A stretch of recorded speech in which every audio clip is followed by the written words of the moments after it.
يا ولد بس باعوا هذا بالمومياء، وين ما اروح جاي يشرد من عندي، ولك بالمومياء ليش تشرد؟ لك هلا عنده غراب همين، طبعا شكل واحد لابس غراب تلقاه بوز.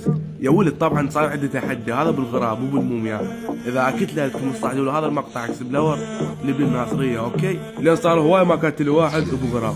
ولك شنو هذا كان ديبي نوك صاحبي، شو تعال ابلع سنايبر قبل لا تنوك صاحبي فكر. ولك شنو هذا واحد وراي ابلع قواد راح تقدرني والله ما تبي. تعال تفنش خل على صاحبي وراح فنش ذاك.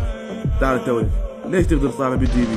روح ابلع نوك فينش الخال سعودي.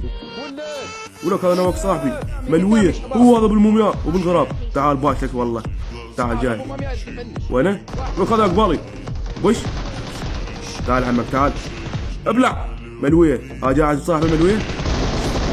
ابلع عزيزي عمي شو تعال تفنيتك انت مال مومياء. يلا يا ولد صعدوا المقطع اكتب لور هاي المومياء جبتها لكم وبالغراب هم كتلتها.